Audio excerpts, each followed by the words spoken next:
Bonjour à toutes et à tous et bienvenue sur les News de Noon. Aujourd'hui, je voulais revenir et rebondir sur les propos de Riolo parce que ça m'a un peu interpellé ce qu'il a dit, comme quoi la finale et la saison en Champions League du Real Madrid serait la plus moche. On va écouter un peu ce qu'il a dit et je vais réagir face à ça. Quelques-unes qu'on a vues, je pense que c'est la plus moche de toutes celles qu'ils ont gagnées. Il y a plein de choses pour moi, c'est une des plus belles. Laissez-le finir. Vas-y, Daniel. Ouais, mais Kevin, en fait, tu sais ce que tu fais, Kevin, c'est tu m'écoutes et après tu répètes exactement ce que je dis en disant que t'es pas d'accord, parce que c'est ta grande spécialité, donc tu feras ça un peu plus tard. Donc d'abord, je vais Vas-y, Daniel. Oui, mais tu dis toujours que t'es pas d'accord pour répéter la même chose. Je le disais pendant le match, les gars. Daniel, vas-y, il n'est pas là pendant le match. Je le disais pendant le match. À titre individuel, il y a plein de joueurs qui sont qui font des grands matchs. Je vais commencer par celui qu'on a eu l'habitude ces derniers mois de beaucoup tailler parce qu'on avait le sentiment qu'il était plus du tout dans le coup, c'est Carvajal, et qui c'est vrai souvent était débordé parce qu'il a plus des jambes toutes fraîches. Ce soir il fait un match assez incroyable en combativité, en don de soi. Courtois sera probablement l'homme du match, donc c'est dire si le Real a fait un grand match offensif contre le gardien, mais évidemment qu'il est l'homme du match, j'en doutais pas une seconde. Ils ont joué une mi-temps comme le Real n'a jamais joué probablement de toute son histoire, c'est-à-dire quasiment sans dépasser le rond central, bloc bas, c'est pour ça que je disais Atlético de Madrid, mais Courtois fait un match énorme, les mecs sont tous, en plus c'est que des joueurs que j'adore individuellement, qui sont que des beaux joueurs, que ce soit Kroos, qui est devenu un joueur obscur, mais pourtant un joueur génial, Modric, parfait, Casemiro, on n'en parle pas, c'est lui qui tient tout l'équilibre, Benzema plutôt discret, mais toujours un peu patron, néanmoins, une sorte de meneur de jeu qui organise, mais dans la production du jeu, c'est le néant total. Mais le problème, c'est que de cette façon-là, ils ont réussi à... En fait, ils ont annihilé le Liverpool, qui a quand même eu beaucoup d'occasions. Mais Courtois a fait un match incroyable, c'est tout. Mais le Real, première période, c'est le néant total. Il y a rien. Enfin, si Kevin et Fred... Enfin, moi, je veux bien, les yeux de l'amour, ça déforme. Hein, même les yeux de l'amour du football, ouais. Oui, très bien, Fred, mais parce que c'est tellement supporter, ambassadeur, non, mais éditeur de Ligue des Champions, c'est pas 90 minutes dans une finale, c'est tout un parcours. Non, mais on parle et le parcours, c'est la plus belle. Moi, de celle que j'ai vécue, moi, on parle du match de ce soir, Fred. On parle du match de ce soir. Oui, enfin, tu arrives ou pas? C'est la conclusion d'un parcours. T'as séché tes larmes depuis 10 minutes ou pas encore? Oui, retourne sécher tes larmes et tu parleras objectivement de ballon. Que tu peux. Voilà. Alors, déjà, sur ce passage-là, je tenais à dire, c'est vraiment un peu... ça m'a interpellé quand j'ai entendu ça en disant merde, il y a quelqu'un qui pense que cette victoire du Real Madrid est la plus moche. Moche par rapport à la production de jeu, par rapport à ce que ça a été le néant et tout. Mais une victoire de Champions League ne se juge pas que par rapport à ce qui est produit au niveau jeu. C'est d'accord, on aime tous le football spectacle avec des buts, des rebondissements, des remontadas, un jeu attaque-défense et tout. Et encore quand c'est trop attaque-défense, on dit ouais du coup le milieu de terrain il laisse trop passer et tout. Mais au final, qu'est-ce qui s'est passé sur cette finale? Il y a eu une construction de jeu des deux équipes. Il y a eu du jeu intelligent, placé. Il y a eu des attaques, des tentatives, des tactiques qui se sont mis en place pour pouvoir justement bouger le bloc défensif et voilà, et des joueurs qui ont joué leur partition à fond des deux côtés, autant le Liverpool que le Real Madrid. Maintenant sur la compétition aussi, qu'on dise que c'est la plus moche aussi, en fait moche, si tu amènes une émotion à un spectateur, une émotion, ça peut pas être moche, parce que le foot se juge pas forcément que parce qu'il produit, mais parce qu'il fait ressentir aussi. Parce que tu peux produire quelque chose de pas forcément spectaculaire, mais donner de l'émotion. Genre des remontadas, voilà, l'Atlético il joue bien. On dit que c'est un football assez défensif, mais au final, ils jouent avec leurs armes, ils jouent d'une façon. Certes, il y a pas 50 buts, mais c'est orchestré d'une certaine manière et c'est carré quoi. Voilà, et ça plaît pas forcément à tout le monde. C'est pas le football du FC Barcelone en une touche de balle qu'on fait tourner la possession et les 5-6 buts. Non. Mais ce parcours en Champions League, pour le Real Madrid, c'est être pas forcément favori sur le papier et sur le terrain par rapport aux équipes comme Paris, avec l'effectif de Paris, Chelsea, qui était champion d'Europe en titre, Manchester City, un club État aussi, et Liverpool qui fait quand même une superbe saison parce que mine de rien en Angleterre, c'était tendu jusqu'au bout en fait et ils n'ont pas perdu de grand chose d'un point et que quand on voit le challenge que ça demande de les battre et même si leur parcours est moins claquant parce que c'est de moins grosses équipes qu'ils ont battues, il faut se les affronter et il faut pas tomber dans le panneau et il faut bien jouer quoi. Et donc ils méritent entièrement leur place et vu ce qu'ils produisent en première ligue, oui. Et là, on a vu le Real Madrid qui a perdu contre Sheriff au début de saison, on se rappelle, qui tant bien que mal essaye contre Paris de résister au premier match. Malheureusement, un but dans les arrêts de jeu. Match retour, on encaisse un but et il a failli y avoir 2 autres buts de Kylian Mbappé qui ne sont pas rentrés, il y a eu des hors-jeu et tout. Il y a eu une remontada, certes assez rapide, parce que ça se passe assez rapidement. Hein. Les buts s'enchaînent en fait du Real Madrid. Quand il y en a un, il y en a 2 assez rapidement. Donc une remontada peut-être inattendue parce que le match était presque totalement maîtrisé par le PSG. Face à Chelsea, le premier match, pareil encore, retriplé de Karim Benzema. Alors, le triplé contre Paris, ça apporte de l'émotion aussi, parce que c'est un joueur qui est patron d'une équipe, qui mène son équipe à la victoire, qui se dépasse, c'est lui qui organise son équipe, qui donne de la vie à son équipe, et qui motive son équipe, qui tire son équipe vers le haut, qui dit quand imposer certains rythmes, quand aller en attaque... Et le revoir reclaquer un triplé face à Chelsea, qui est champion d'Europe en titre, on se dit waouh, c'est magnifique quoi. Là-bas en plus, c'était incroyable. Et puis les voir au match retour, perdre jusqu'à 3-0 et douter en fait de leur qualification et arracher la prolongation et après marquer ce but, c'est vraiment incroyable pour pouvoir passer. Donc le scénario était un peu inattendu tant Chelsea maîtrisait encore ce match et on ne le voyait pas vraiment échapper à cette équipe. Et face à Manchester City, c'était pareil. Match très tendu au match aller où Manchester City se disait mais en fait nous on a gagné le match, pourquoi le Real qui a perdu part en vainqueur? Parce qu'on les a maintenus à un écart qu'on jugeait bien. C'est-à-dire qu'on acceptait de prendre cet écart qui était pas trop grand, dans le sens où il fallait limiter la casse. Et c'était bien joué et bien pensé parce que au final cet écart-là, il a joué, il a payé parce qu'il fallait pas plus.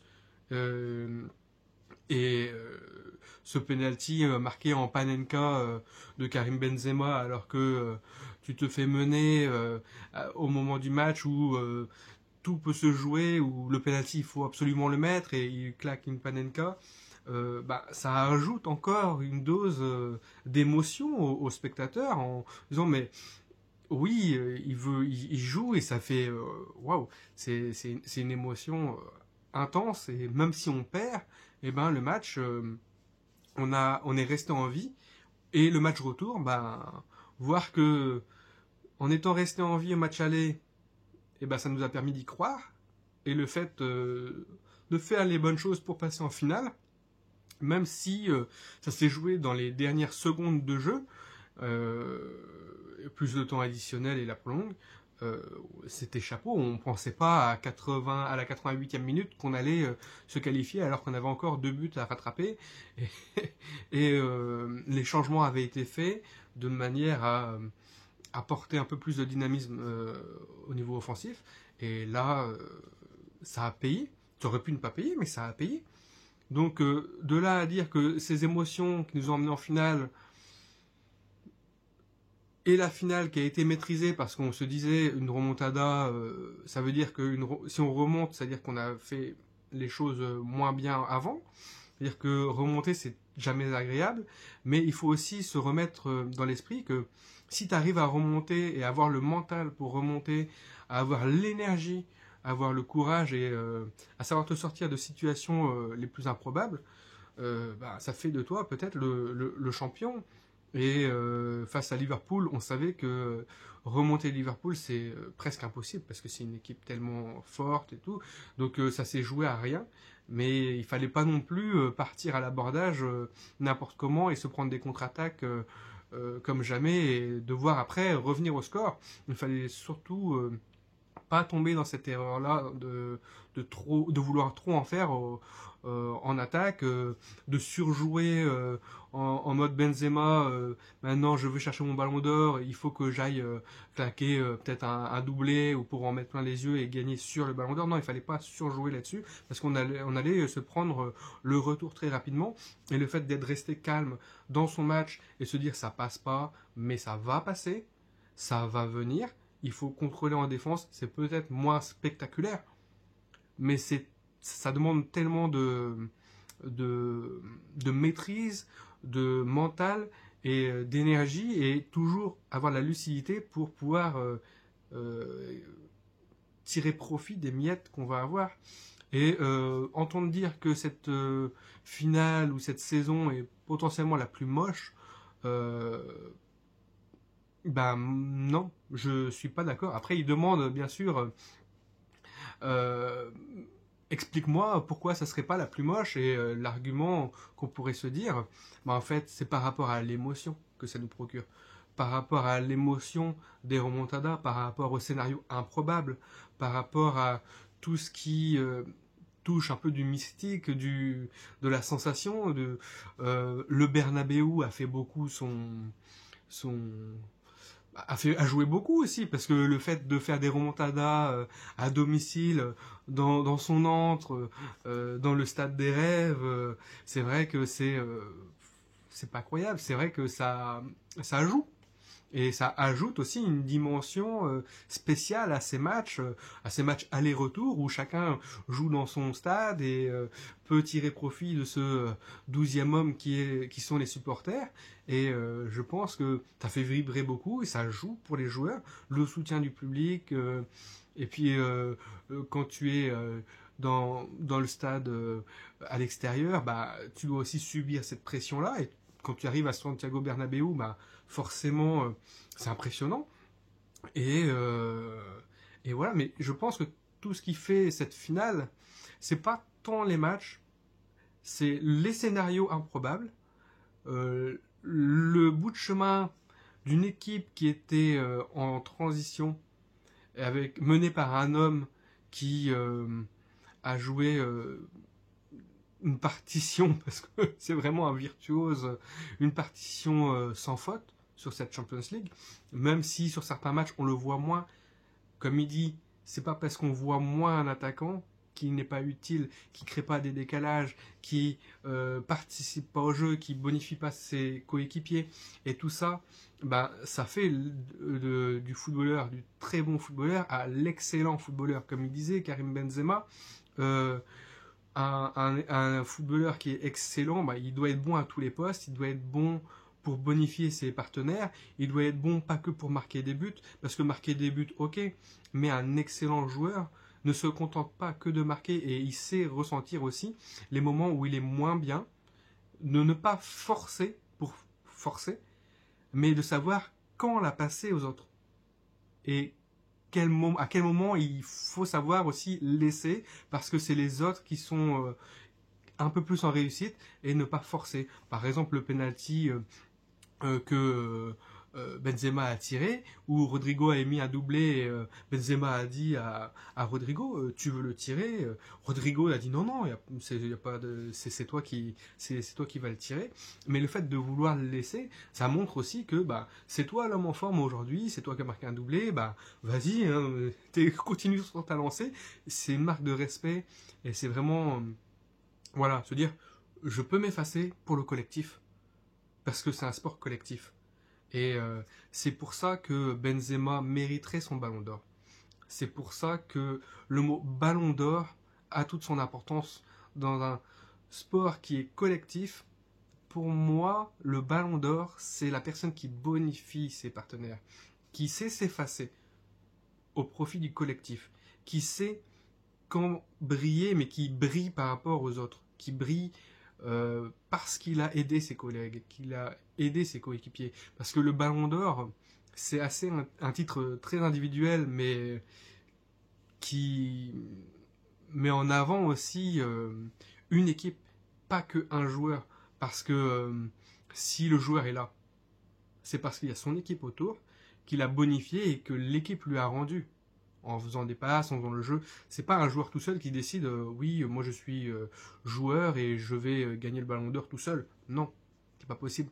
Et ce que Benzema fait dans sa carrière, c'est en nous montrant que l'attaquant n'est pas qu'un buteur ni un passeur, mais qu'il y a autre chose derrière, qu'il y a et ben c'est important et c'est la définition même d'un ballon d'or. Pour revenir au propos de Riolo, cette sensation qu'il a apportée tout au long de la compétition, a porté son équipe à la pousser quand il fallait et quand il fallait se mettre en retrait, bonifier les autres, et les autres ont pris le relais, Rodrigo, Modric et tout, et ben en fait c'est de voir l'éclosion aussi des joueurs, des jeunes talents en disant, sur ces scénarios-là, et ça apporte quelque chose face à des équipes qui sont immenses comme Paris, Chelsea, City, Liverpool, et le parcours a été c'était une bagarre de tous les matchs, hein, parce que en vrai, le Real Madrid s'est pris des claques, s'est pris des coups, on a donné, et ça a été un match de boxe, quoi.